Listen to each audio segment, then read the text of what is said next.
Here it is. So our first reader is Chelsea Pitarresi from Journalism and Cinema Studies, reading a collection of fiction called Emery Owens. So please welcome Chelsea. Hello. Yeah, this is a story I wrote in winter term of the KIDD tutorial, and I did have to edit it down quite a bit to fit in the time limit, but hopefully the gist of it is still there. All right, so I'm just gonna jump into it. This is Emery Owens. Max was fairly positive that it couldn't just be the shoes that made the entire place smell like old people. Even behind the lanes, where he and his manager Ralph were failing to dislodge a stuck pin from one of the machines, the smell followed him. Whatever it was, it didn't come out until the second wash. Max stood nervously behind Ralph as he fiddled with the pin, not wanting to reveal that he still knew nothing about bowling pin machinery.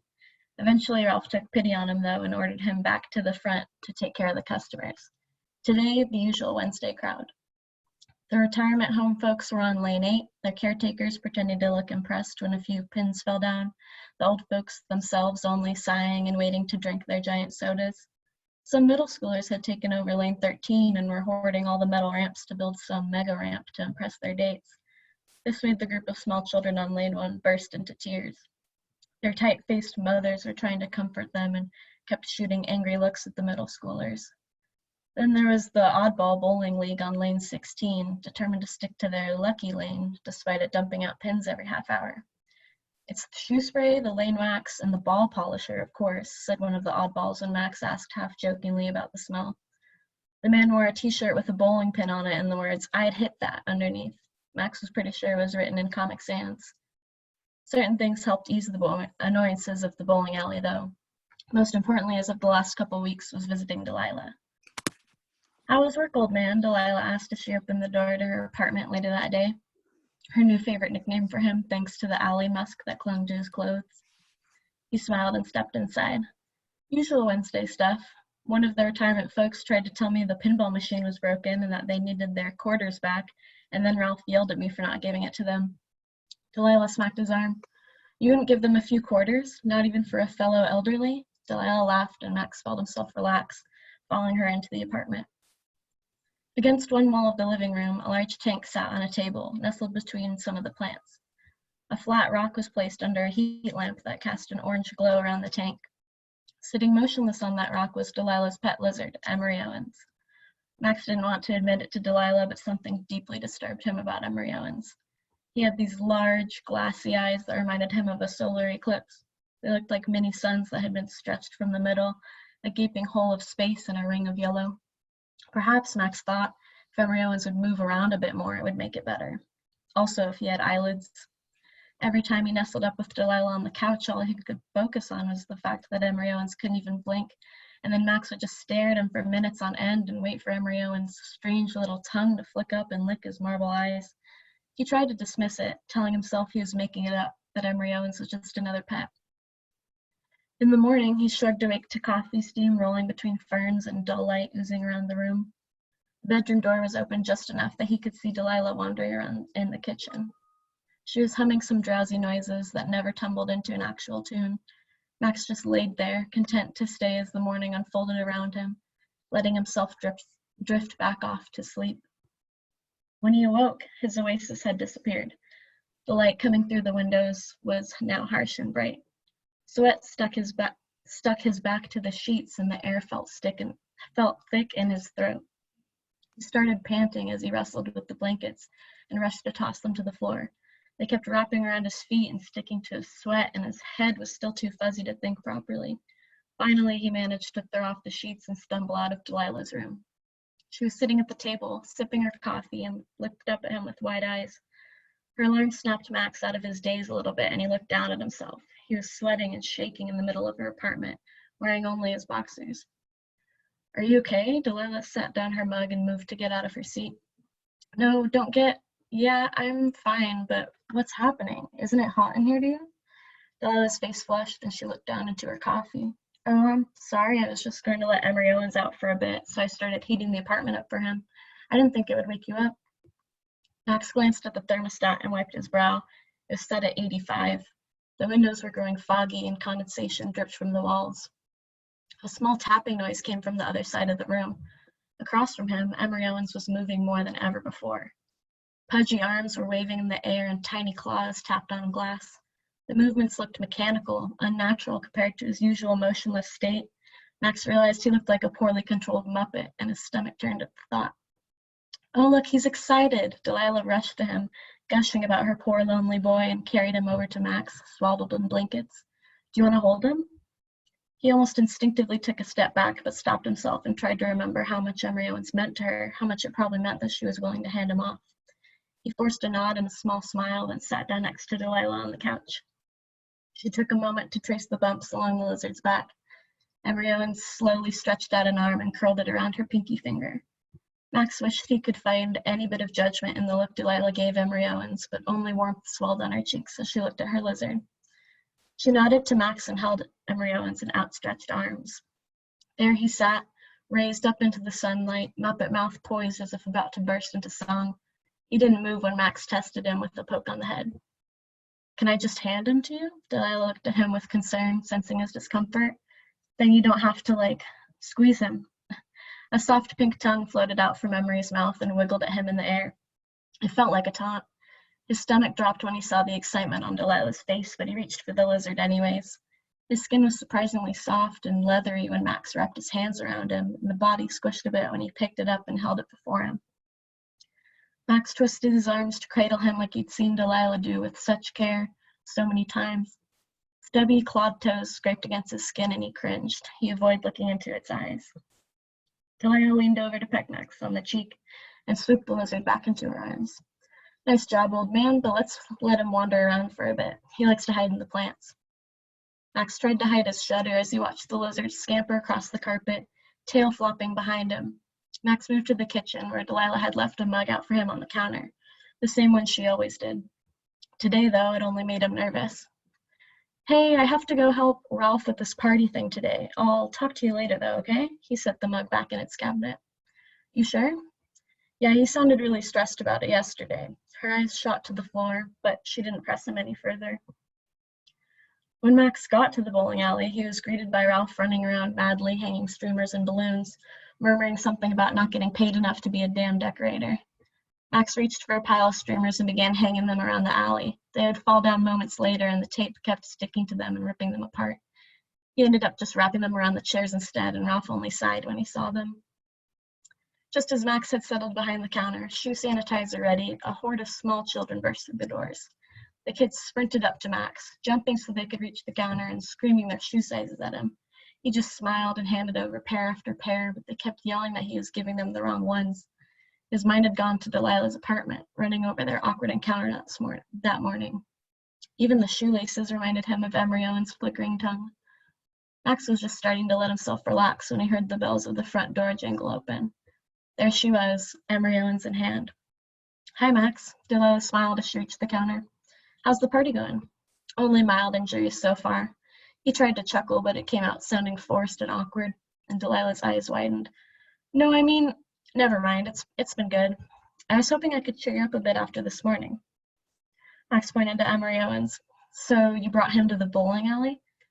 I just came from the pet store, but yeah, I thought he'd cheer you up, she set him on the counter with a wide grin. He wished he would leap across the counter and kiss her, right in front of Ralph and the kids and everyone else, but all he wanted to do was smack Emery Owens' creepy little lizard body up at the counter. You could tell Delilah read it on his face. Okay, well, I can tell you're preoccupied, so I'm just going to leave this here. On the counter, she placed a to-go bag from the Thai restaurant they'd gone to last week. Wait, Delilah, I should... A bang echoed around the alley, followed by the shouts of little kids and the worried calls of their parents. Frightened by the sudden noise, Emery Owens leapt off the counter, straight towards Max, who careened to the side, jumping out of the way of the lizard. Emery Owens made it past 5 lanes before he was smashed by a bowling ball. It plowed over him perfectly. Lizard guts sprayed across the lane. Delilah's screams got lost in the kids' cheers. Before Max could even move, Delilah had somehow made it to the end of the lane, had Emery's remains scooped in her arms, and was charging out of the alley. Max raced after her. He could hear Ralph panicking behind him. "You didn't even try to stop him." She had lizard blood on her shirt. Max didn't say anything. There was nothing right to say. Delilah just shook her head and rushed to her car, laying a smashed Emery Owens in the passenger seat and screeching out of the parking lot. He groaned and turned back to the chaos inside the bowling alley. Ralph was running from parent to gaping parent, insisting they could stay and bowl, but the lane would be cleaned in only a moment. "I'm never having kids," he said, shoving disinfectant and gloves into Max's hands. Max nodded and made his way down the lane. Some drops of blood and scales were smeared into the oil on the wood, and Max kept slipping in it as he scrubbed.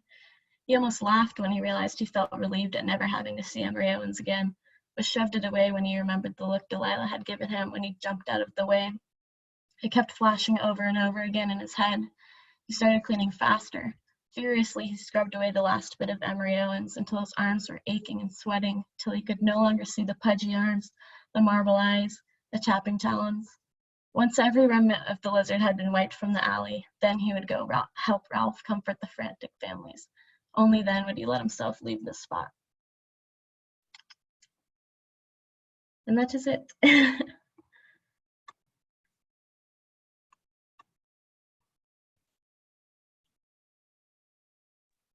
Thank you so much. That was great. Wonderful. All right.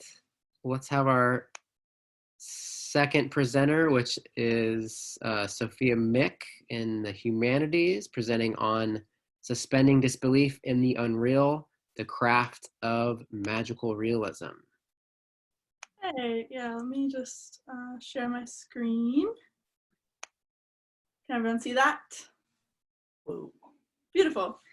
Yeah, so I'm basically just talking about a couple inquiries I made into the craft of magical realism. I focused on this for my research paper just because it's a form that I really admire and enjoy and wanted to understand how to write better. And just a quick disclaimer, I analytically focused in this essay on contemporary short stories, even though, there's a lot of magical realism in novels and film and art. And yeah, I apologize in advance too. My slides are very text heavy, but I tried to make them at least fun to look at. So first, my research question kind of had two parts to it. I focused on the micro and the macro, as I called it. So first, how do these two techniques, understatement and detail, help craft room for the suspension of disbelief for a convincing piece of magical realism? And then on the macro side, what does the term mean, both like that definition, but more so the implications that it has for the author and for the reader, and then how do these two interact, and how is a piece of magical realism working? So a brief definition for those of you who maybe don't know the difference between magical realism and fantasy, or just don't know that much about magical realism. A pretty basic definition that I kept coming across was this idea of a piece of writing that has a realistic setting, something that you would find in literary realism with magical elements. So some really famous examples would be 100 Years of Solitude by Gabriel Garcia Marquez. A lot of Toni Morrison uses elements of magical realism, Metamorphosis by Kafka.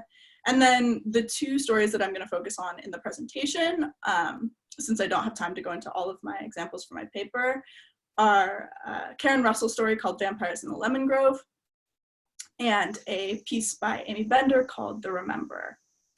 So first, I'm going to talk a little bit about the role of understatement. And I want to talk about these diagrams, these really simple diagrams on the left side that my teacher Will liked to draw a lot in class, because I found them really helpful in understanding the role of understatement in any piece of writing.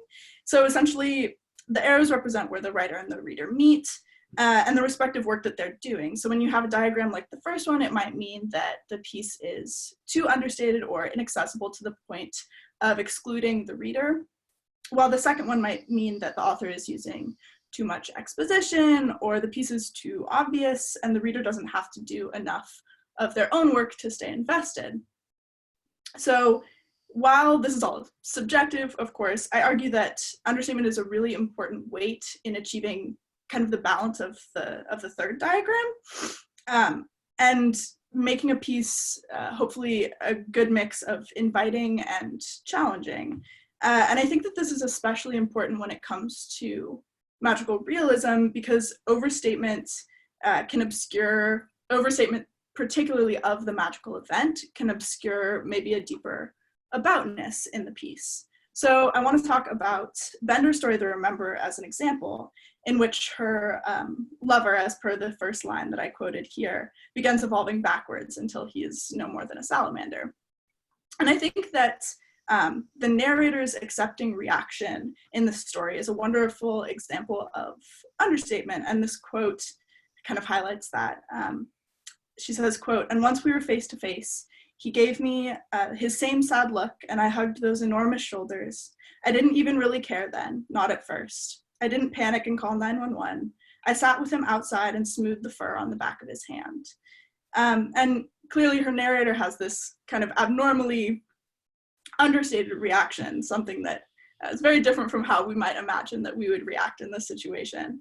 And it, I think, illustrates an understanding and an acceptance by the narrator of this world, which in turn helps the reader to understand and accept this world.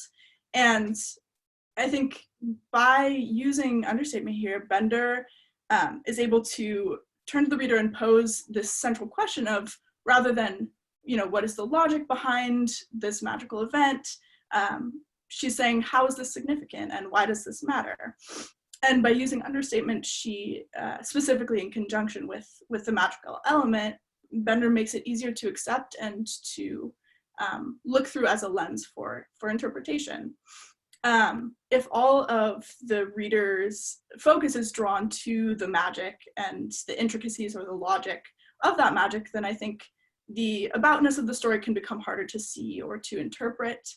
And when understatement is used well, the magic event or element can become a lens for interpretation, as I said, or a way to highlight a deeper aboutness that might otherwise remain unwritten or unexamined. So next I want to talk about the role of detail. And obviously the appropriate use of detail is important in writing of any genre, any form. But I think that the way it's utilized in magical realism and the balance of its use warrants a closer look. So I wanted to point to an essay by Karen Russell called Engineering Impossible Architectures, in which this quote is from, where she says, "These supernatural/impossible occurrences are narrated in a naturalistic vein, as if real, which is to say, they are presented to the reader with the same attention to detail as the story's more banal elements, the grain of a wooden desk, the sound of frogs croaking, the red of a sunset. A ghost and a pen nib are painted with the same deft brushstrokes. A supernatural event told in the naturalistic vein becomes believable and affecting." So similarly to how detail is used in any writing, it serves to bring some things into the light and leave others in the dark, which ties into the use of understatement, I think. And when something needs emphasis or focus, detail is a wonderful technique to use. And when it comes to incorporating these magical elements into stories, I think that it has detail has the unique power to establish a convincing surrealism. So to better understand this a little bit, I looked at Russell's short story, Vampires in the Lemon Grove. And I have here two quotes that I think are really rich in detail. One that kind of describes this realistic setting component, and then one that describes the magical element, the vampire narrator. So the first is, "In October, the men and women of Sorrento harvest the primo fiore, or the first flowering fruit, the most succulent lemons. In March, the yellow bianchetti ripen, followed in June by the green verdelli." And it's really floral, it's beautiful. She uses these like carefully selected Italian words because it's set in Italy. And then on the magical side, we have after an initial prickling, a sort of chemical effervescence along my gums, a soothing blankness traveled from the tip of each fang to my fevered brain. And side by side, neither quote feels more vivid, believable, or to use Russell's word, affecting than the other. The realistic and the magical feel equally vivid, and the lemon grove and the vampire exist in one carefully crafted world that feels familiar and convincing. So this brings me to the macro. Why write magical realism? What are the implications? And I kind of focused on two answers that I found really satisfying. The first is a pretty simple one, I think, and it's that you write it because the story asks for it, and because you can, and because you have the tools to write it. And I really like this Alice Munro quote from her essay, What is Real?, which doesn't explicitly talk about magical realism, it just talks about the structure of a story. And she says, quote, "There's no blueprint for the structure. It's not a question of, I'll make this kind of house, because if I do, it will have this effect. I've got to build up a house, a story, to fit around the indescribable feeling that is like the soul of the story, and which I must insist upon in a dogged, embarrassed way as being no more definable than that." I'm inclined to agree with Munro here and insist that stories take on magical elements if that is what they need, and when an author has the self-given freedom and the tools to do so convincingly and effectively, it can be a really incredible imaginative exercise and produce some really interesting and powerful works. And this brings me to the second point, which is, like I said, in conjunction with both Understatement and Detail, that it can provide a different lens for interpretation and for understanding and empathizing. And it can provide a really unique perspective on humanity. And I love this quote from the Brian Johnston essay, Don't Write What You Know, where he's basically arguing against the adage, write what you know. And he says, quote, "I knew how, in real life, the stories ended, and I had a pretty firm idea of what they meant. So the story could not surprise me or provide an opportunity for wonder." And while Johnston doesn't actually talk about forms outside of literary realism in this essay explicitly, I found an answer here that I thought was really, really beautiful, because by crafting convincing magical realism, we writers are creating loopholes in like the bounds of a reader's understood reality and getting them to see something from a perspective that might be unreachable through strict literary realism. So thank you for listening. This is, of course, an abridged version, but I hope it still granted you all some insights into the craft of magical realism and maybe even encouraged you to go write some magical realism. So thank you. All right, thanks so much. Very interesting. Okay, so our third presenter is Katie Quines. Am I saying that right, Katie? Real close, Quines. It doesn't make any sense phonetically, so no one ever gets it on the first. Okay. Yeah, okay. And Katie is presenting, she's from Spatial Data Science and Geography, and she's presenting What I Wanted to Say But Couldn't, Epistolary Poetry's Effects on Access and Intimacy for Asian American Diasporic Poets. Sorry, I'm really trying to figure out a screen share here. Okay, you should be good. And I'm going to scroll back through my slides. Okay, so hi everybody. The title's a bit of a mouthful. So I thought that I wanted to start off by sharing with you how I ended up kind of coming to this very niche topic. And it all starts with a pile of physical letters. So I am Filipino-American, and for a long time I've been fixated on this one image. And it's this idea that in my dad's basement, there was this stack of these yellowed fraying letters that my grandparents wrote to each other. And they wrote to each other when my grandma was in the US and my grandpa was in the Philippines.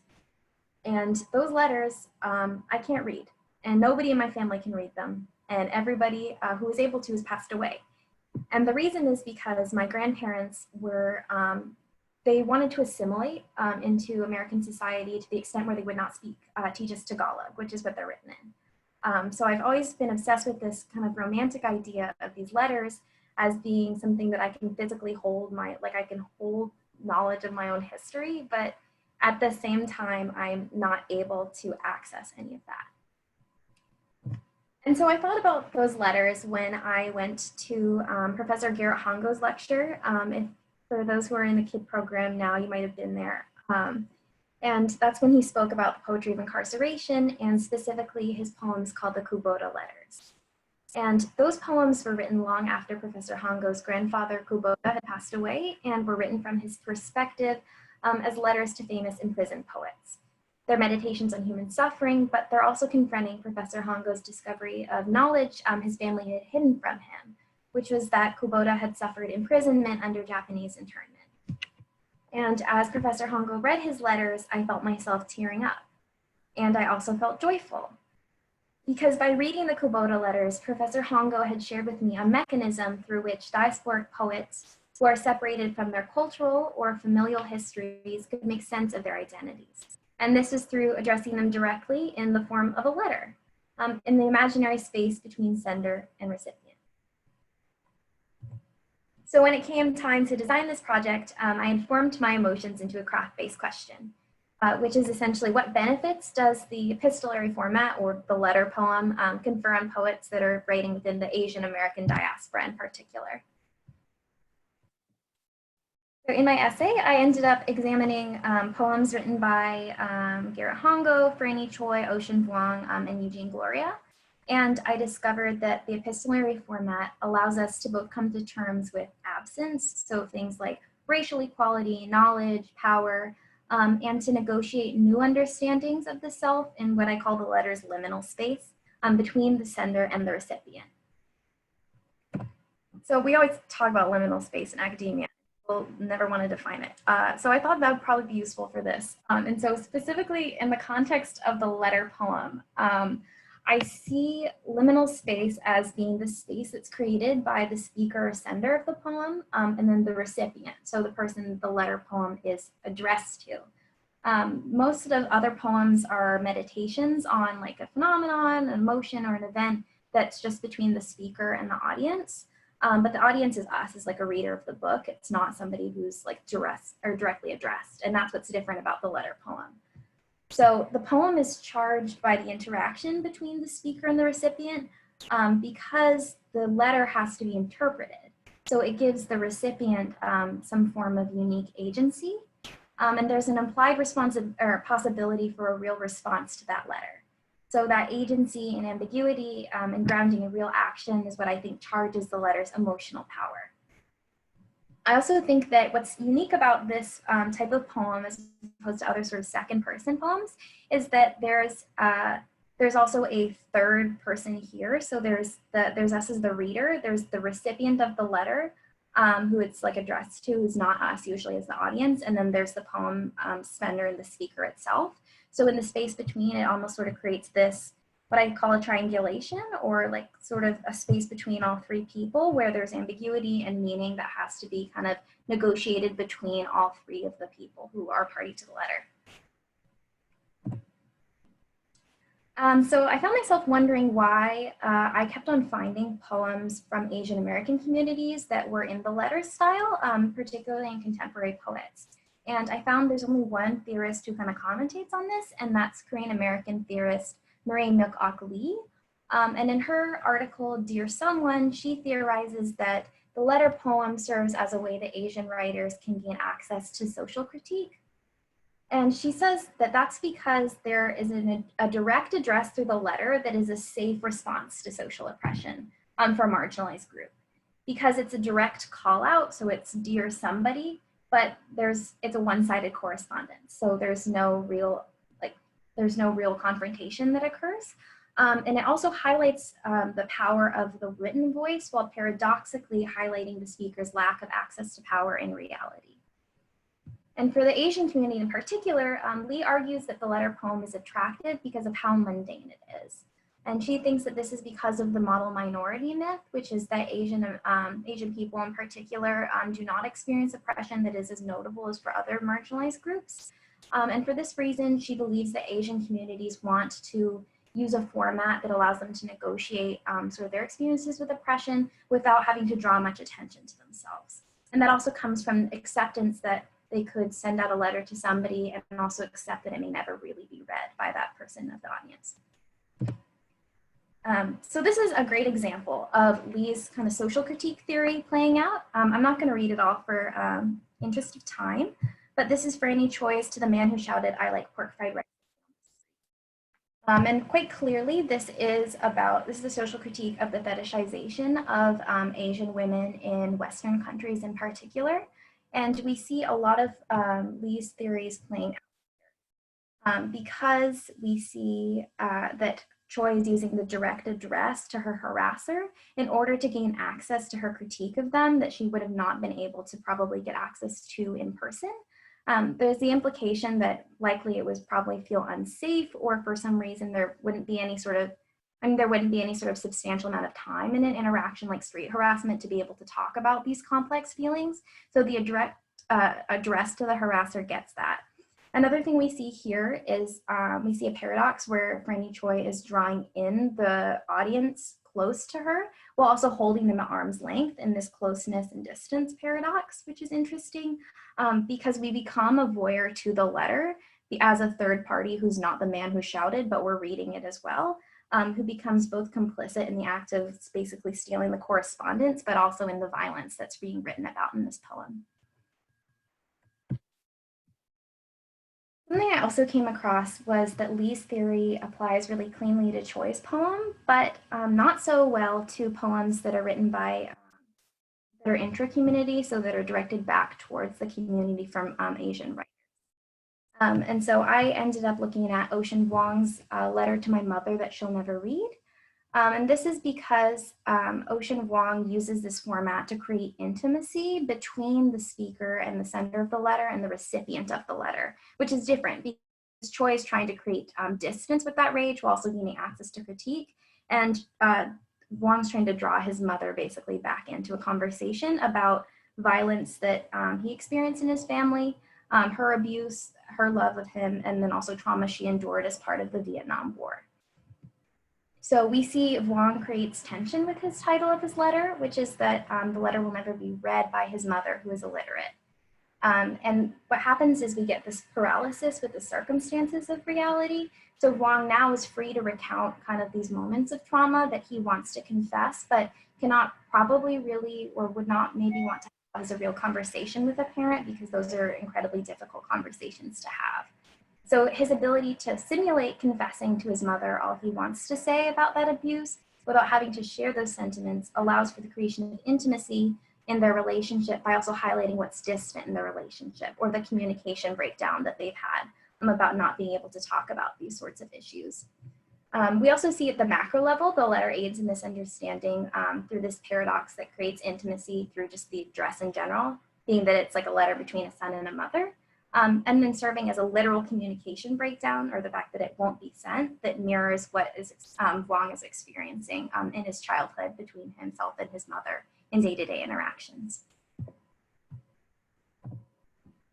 So that's a lot, but to wrap up all of this stuff, for diasporic poets, the letter poem is many things. It's a place for making social critique by highlighting discrepancies between imagined and deserved power, and the lack of social power given to people of color in a white nation. It's a place of longing, a liminal space between what we want to say out loud but can't, so it gets written down. And ultimately, I think it's an opportunity for poets to come to terms with absence of knowledge, histories, landedness, and to form understandings of ourselves through imagination. So I kind of wanted to wrap up also by talking about what this means in practice. And I wanted to kind of bring this back to Professor Hongo's lecture. And that was because a month after I sat in Professor Hongo's lecture, I found myself really thinking about my own history. And that was specifically that of my grandfather, who I know some about, but not a lot about. And I was trying to reconcile some of those facts that I do know about him, which is that he was a loving grandfather, but also was a father who never hugged his own son or my dad. That he was a man who was incredibly verbally abusive, but he also grew up under Japanese occupation of the Philippines, American occupation, war, and poverty. And I found myself only thinking that I could really process all these things in a poem. So I put to use some of the advice that I received from Professor Hongo when I asked a question in his lecture, which is, what do you do when you don't have knowledge or access to your own sort of history or your family understandings? And he said, you go find knowledge, and when you can't, you use your imagination, and then you write that down. And so I did write it down. And I don't think I have the time to read it, which is totally okay. But this was a poem that I wrote as my own letter poem to try out seeing what benefits the forum really gives people in practice. And the premise of the poem is that it's a letter from my grandfather, who passed away in 2006, to my father on his 50th birthday, which was last summer. And it's a perspective from him looking down from some sort of heaven and thinking about processing these moments of abuse that he had towards my own father, and also kind of my grandpa's own relationship with kind of trauma, poverty back in the Philippines, the war, and it ends with an apology. And of course, this isn't a real apology. It's an apology I constructed. But at the end of the poem, my grandfather's perspective is that he's looking down and my dad blows out the candles on the cake. And it says, my son, even here, I can smell the candles you blew out. Oh, how it curls up to heaven. Even now, I can't know what you prayed for, but I have my own wishes. To convince you now that I loved you, even though I didn't deserve you, even though on earth, I never wanted you to know. So my grandfather will never have a conversation with my father about the pain that the both of them suffered, and my dad won't have that conversation with his own children.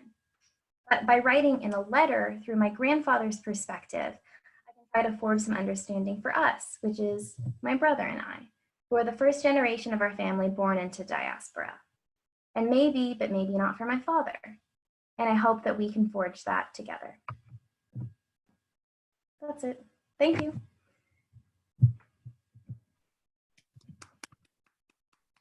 Thank you so much, Katie. All right, so we have some time for some questions. Let's see, I think people can unmute now. Let me unmute the presenters here.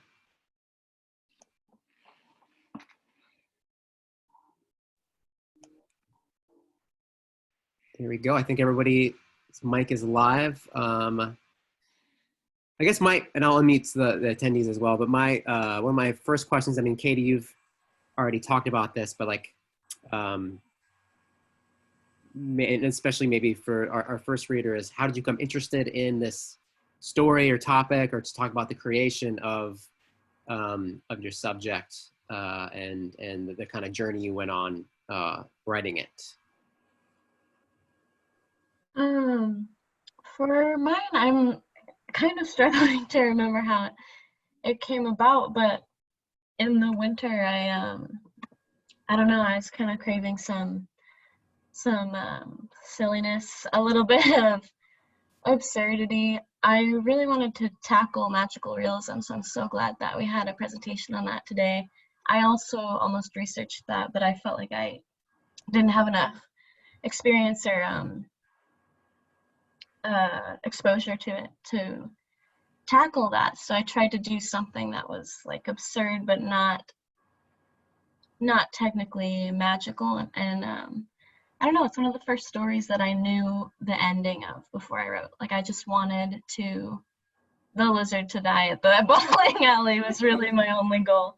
Yeah, oh my gosh, I remember I always struggle with stuff that I want to write about, so I literally had my roommate give me 3 random words, and it was fast food service, plants, and something else, and that ended up with me wanting a lizard at the bowling alley, and then it just evolved from there. Yeah, weird process. I normally don't do it like that, but it worked out good. Just figured out. Yeah, that sounds Yeah. that sounds like a good strategizing. Cool. Sophia, so what about, how did you come interested in magical realism? And honestly, I think one of the first pieces of magical realism that I really fell in love with was like the end of Song of Solomon by Toni Morrison.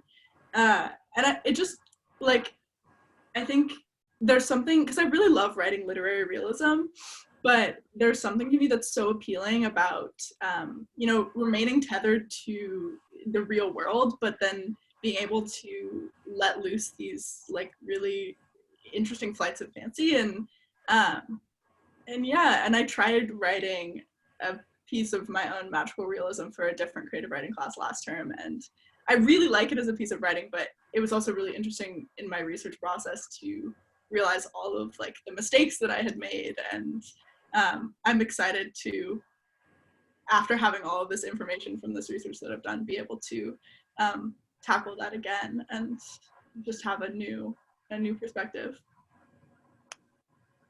And for you, Katie, I mean, you already talked about how you discovered your letters and became interested in the process. I mean, when you, maybe you could talk a little bit more about how it was writing the poems, actually, like, instead of thinking how do Asian American writers write epistolary, doing it yourself, like, how was that process?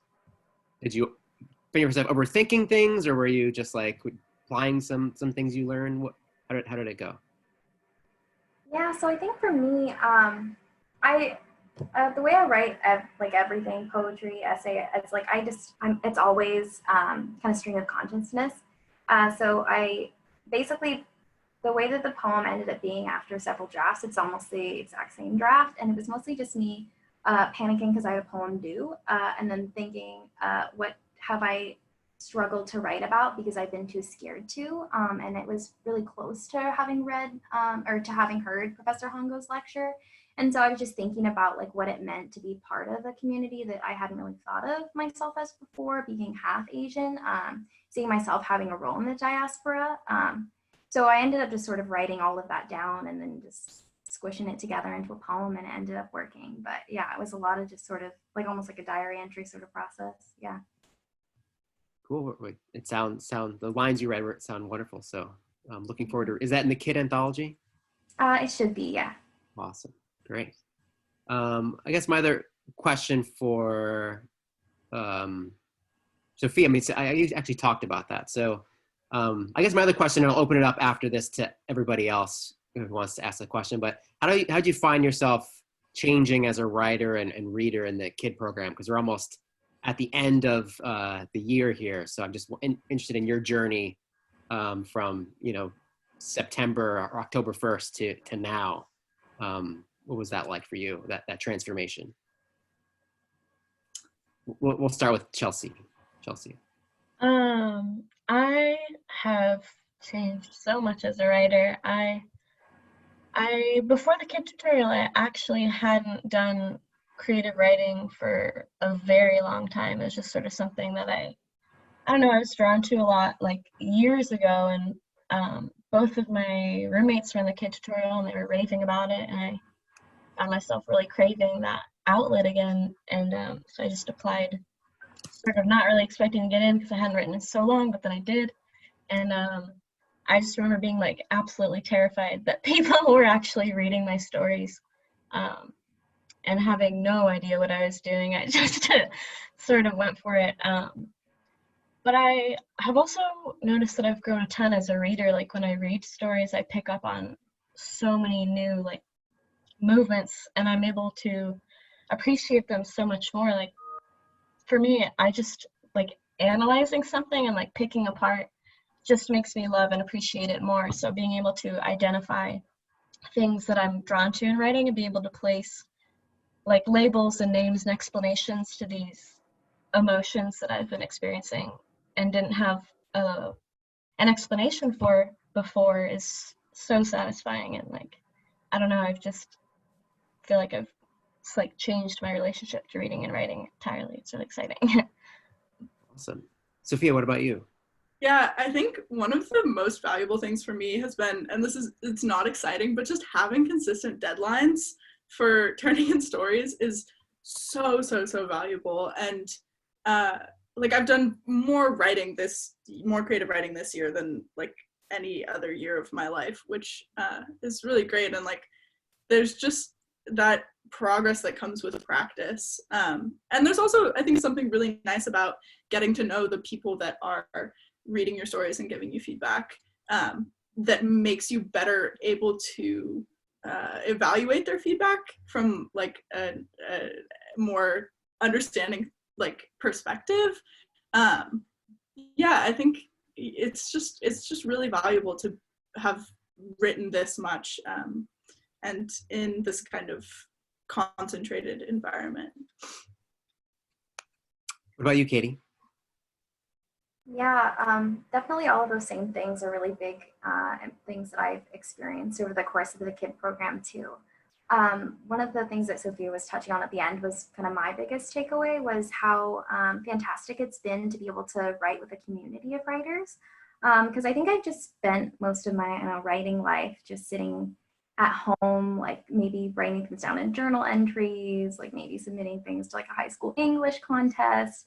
But I had never really considered myself a writer, and being able to be with so many other people who are at that stage of life and to be able to realize like, oh, like we're really like creating like a community of like poets and a community of like creative writers that are able to bounce like ideas off one another and watch each other grow has been so rewarding. Yeah, I think that I've grown a ton as a writer in terms of my ability to read and write too, but I think one of the best aspects of this program has been able to be with the same people the whole year round and to like feel so much joy for them too, to see how much they're progressing in their poetic life. So that's been one of my like highlights of this program. It's really great. That's awesome. I'm going to open up to other people. You can either ask a question via chat or just unmute yourselves and introduce yourself and talk and ask a question for anyone that wants to ask. Any takers? Sure, I'll ask a question. This is Will. Hey, Will. Hey, I guess I'm wondering, I would ask maybe both Sophia and Katie if your LOI research has made you see the entire world of literature differently, and if you approach works differently or through a particular lens, whether being immersed in this topic has changed the way you approach reading works of any topic. Yeah, I would say so, just in the sense that I think being in that really analytical headspace and inquisitive headspace for, you know, the past term in the process of writing this has brought that to a lot of the other stories that I've been reading for class and just in general. And I think that's probably also just an accumulation of this year of work in the KIDD. Yeah, for me, I think that being forced to read poetry through like a lens of form has been really interesting to me. I think that for a long time I've liked to focus sort of like on diction and like the sound of a poem, but not so much like what unique aspects forms can have or can give to like literature. So I think that looking at things, literature at a micro level is something I'm a lot more interested in, like seeing how like just like the bits and pieces of like the organization or the white space or any other mechanical aspects influence the way that a message is created, and the potential it has for emotional impact has been something that's really interesting to me. Thank you. Anyone else have I guess my question to Kelsey is, what did you write your LOI about, and did it have any relationship to your story? I guess it kind of did. I guess Emery Owens wasn't really that dark, but my LOI was about like dark humor within realistic fiction, but using free and direct discourse as a narrative style that suits specifically realistic dark fiction really well, and how like the mix of character consciousness and third person, I don't know, is able to communicate like the mechanics of dark humor really well. So Emery Owens definitely, like, I I thought it was kind of funny, but I guess it wasn't that dark, but it does loosely relate. A lizard has died, I think. That it was pretty dark. Yeah, if you write dark, sometimes you're like, it's not that dark. People are like, no. So yeah, I can so it helped with that Uh, drive. yeah, I think that's what after writing that, I think that was the most recent one I wrote before I chose my LOI topic, and I realized that all the stories I really loved that we read, and most of the stuff I was writing had a balance between dark and lighter elements, and it kind of floated within that area. And and I used free and direct discourse quite a bit in my own writing, so I was just trying to see what other authors do, how they use like the same things I'm interested in successfully. So yeah, definitely influenced it. Cool. Who else has a question for our panel? I can follow up on your question to Chelsea.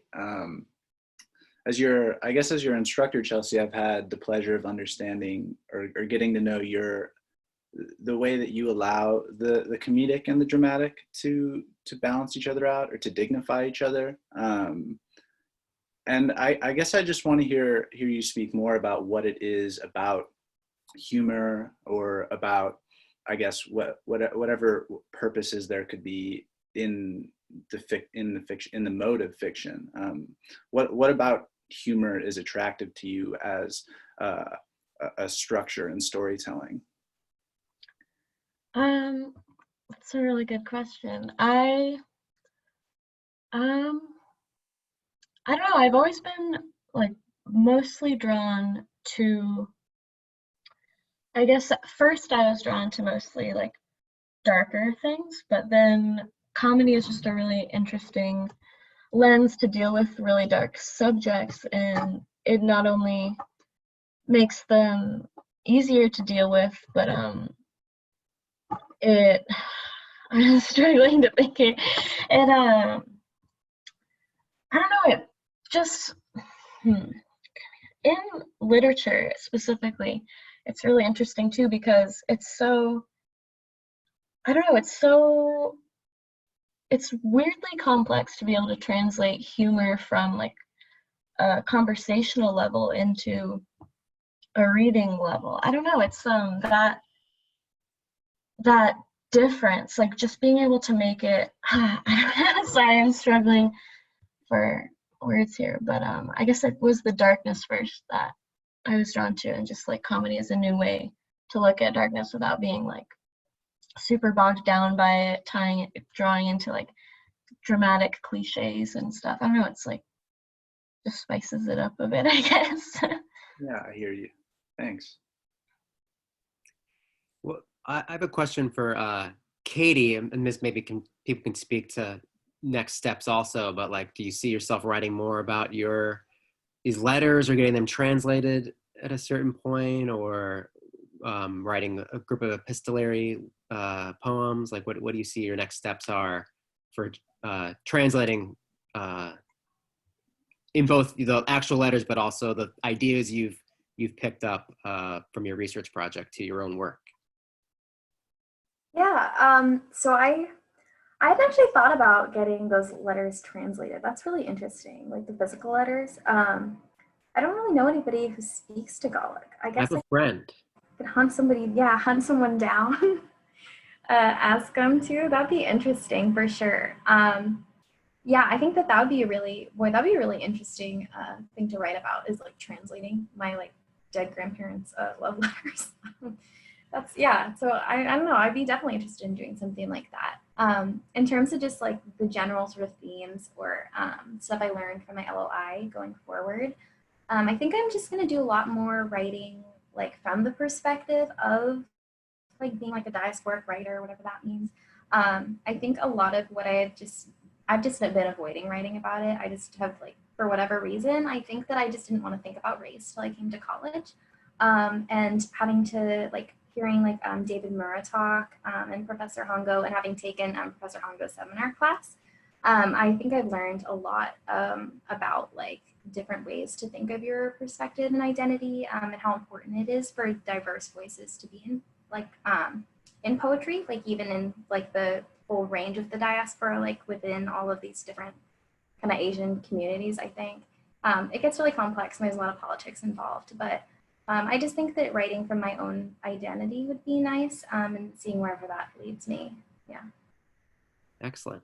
What about you, Sophia? Where do you see your work going next?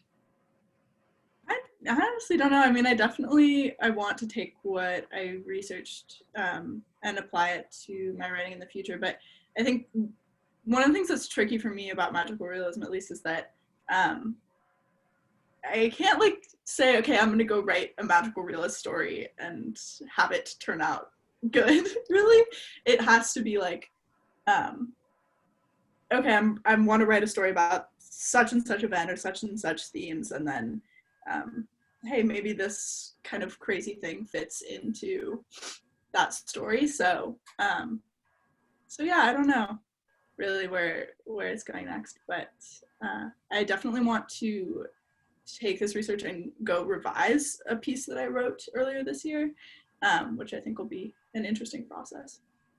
So you don't want to try to force the magic, but if it Right. happens, it happens. Exactly. That's a great idea. Good policy. What about you, Chelsea? I definitely think I'll keep my research with me as I continue to write. I am trying to branch out of that a little bit because I have been finding some strong patterns within my writing. Hopefully I'll make it to some magical realism soon. Oh wait, there's some fantastical-ish elements in the last story I wrote.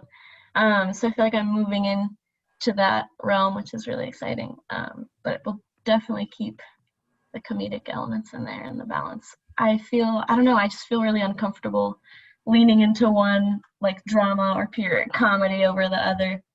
I don't know why, I just can't fully commit with either. So I'll definitely be staying in a mixture of the two, but some more weird magic going on, hopefully.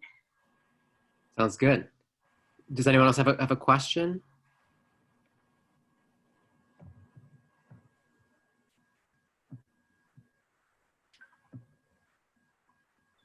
All right. I think they're just amazed by what's happened here and your wonderful presentation. So, well, I want to thank you so much for your readings and presenting your work and all the hard work you've done and the fantastic comments off the cuff that you've given. Sounds like some fantastic work, and thank you so much for being the brave few who have done the undergrad symposium. Really glad we could put this together.